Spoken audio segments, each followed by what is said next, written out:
இங்க வந்து தூக்கு தண்டனை கிடையாது, தரையில படுக்க வச்சு பின்னாடி ஹார்ட்ல வந்து ஷூட் பண்ணிடுவாங்க. அப்படிதான் இங்க பண்ணுவாங்க.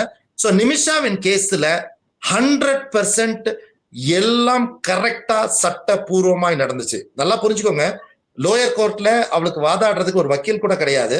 ஆனா அந்த கவர்மெண்ட் ஒரு வக்கீலை நியமிச்சு. சோ இந்தியால இந்த யமன் கவர்மெண்ட்டை பத்தியும் அவர்கள் தரப்பை பத்தியும் ரொம்ப தப்பா பேசுறாங்க. எல்லாம் பொய்யான காரியங்கள், உண்மைக்கு மற்றும் உண்மைக்கு சம்பந்தம் இல்லாத காரியங்கள். அதாவது ஒரு ஃபாரினர் இருந்தா ஒரு டிரான்ஸ்லேட்டர் வைக்கணும். நிமிஷா கோர்ட்ல தனக்கு நன்றாக அரபிக் தெரியும் என்று அவள் வந்து சொன்னதுனாலதான் அவங்க வந்து ஒரு டிரான்ஸ்லேட்டரை வைக்கல. அவ என்ன யோசிச்சிருக்கான்னா, நான் ஒரு முஸ்லிம் போல தன்னை காட்டிக்கொண்டு ஒரு அரபில எல்லாம் பேசினா அவளுக்கு ஏதோ தயவு கிடைக்கும்ன்ற மாதிரி அவர் நினைச்சிருந்திருக்கிறா. பட் அது தவறான, அதுவே அவருக்கு லாஸ்ட்ல ரொம்ப தவறா மாறி விட்டது.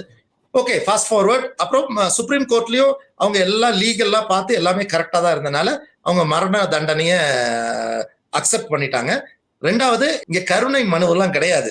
அப்ப இங்க ஏன்னா இந்த ஜட்ஜ்மெண்ட்டை வந்து என்டார்ஸ் பண்ணணும். பிரசிடென்ட் என்ற மகதி அல் மஷாத் அவங்கள்ட்ட அது போச்சு.